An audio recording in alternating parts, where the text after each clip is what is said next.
बातमी. पानिपतची लढाई ही मराठ्यांच्या शौर्याची लढाई आहे. पानिपतची लढाई हे मराठ्यांच्या शौर्याचं प्रतीक असून आमचा पराभव झाला असं कुणीही मानत नाही. त्यामुळे पानिपत येथील काला आम इथे मराठ्यांच्या शौर्याचं प्रतीक म्हणून स्मारक उभारलं जाईल असं मुख्यमंत्री देवेंद्र फडणवीसांनी विधानसभेत सांगितलं.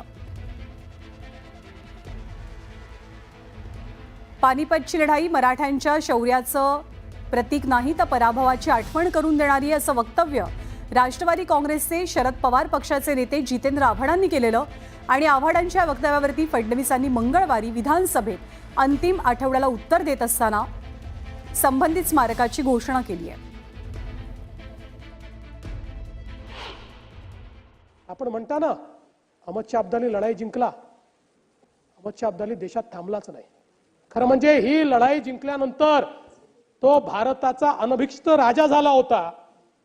पण मराठ्यांनी त्याचे हौसले इतके पस्त केले होते की पानिपतच्या लढाईनंतर तो आपल्या गावी परत चालला गेला. त्याने त्याच्यानंतर लढाई केली नाही.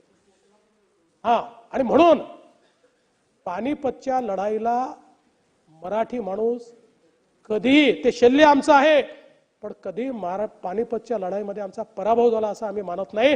त्या पानिपतच्या लढाईमधनं ऊर्जा घेऊन महादजी शिंद्यांनी पुन्हा एकदा या संपूर्ण भारतामध्ये छत्रपती शिवरायांचा भगवा झेंडा हा दिल्लीवर लावला आणि भारतात मराठ्यांनी पुन्हा एकसंघ राज्य स्थापन केलं. आणि म्हणूनच ही मराठ्यांच्या शौर्याची लढाई आहे. स्वतः करता लढले नाहीत, या देशाकरता मराठे लढले. आणि म्हणूनच या ठिकाणी आमच्या शौर्याचं स्मारक हे तयार झालं पाहिजे.